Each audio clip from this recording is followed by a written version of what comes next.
जरांगे आणि भुजबळांना चर्चेसाठी एकत्र बोलवा, शरद पवारांचं सरकारला आवाहन. तर अडमुठी भूमिका घेणाऱ्यांसोबत चर्चा करणार नाही, भुजबळांचा चर्चेला नकार. मवियाचं सरकार आल्यास महालक्ष्मी योजना आणणार, नाना पटोलेंची घोषणा. लाडकी बहीण योजनेच्या दुप्पट पैसे देण्याचं आश्वासन.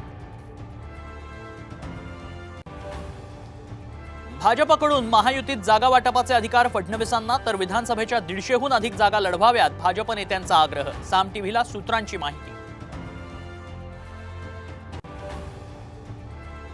महाराष्ट्र मला चांगला ओळखतो, तो माझा मार्ग नाही. मराठवाड्यात दंगली घडवण्याच्या राज ठाकरेंच्या आरोपांना शरद पवारांचं उत्तर.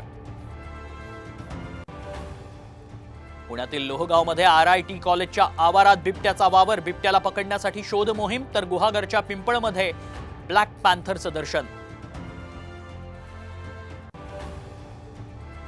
10वी-12वी परीक्षेचं वेळापत्रक जाहीर. 11 फेब्रुवारी ते 18 मार्च दरम्यान 12वीची परीक्षा, तर 21 फेब्रुवारी ते 17 मार्च दरम्यान 10वीची परीक्षा.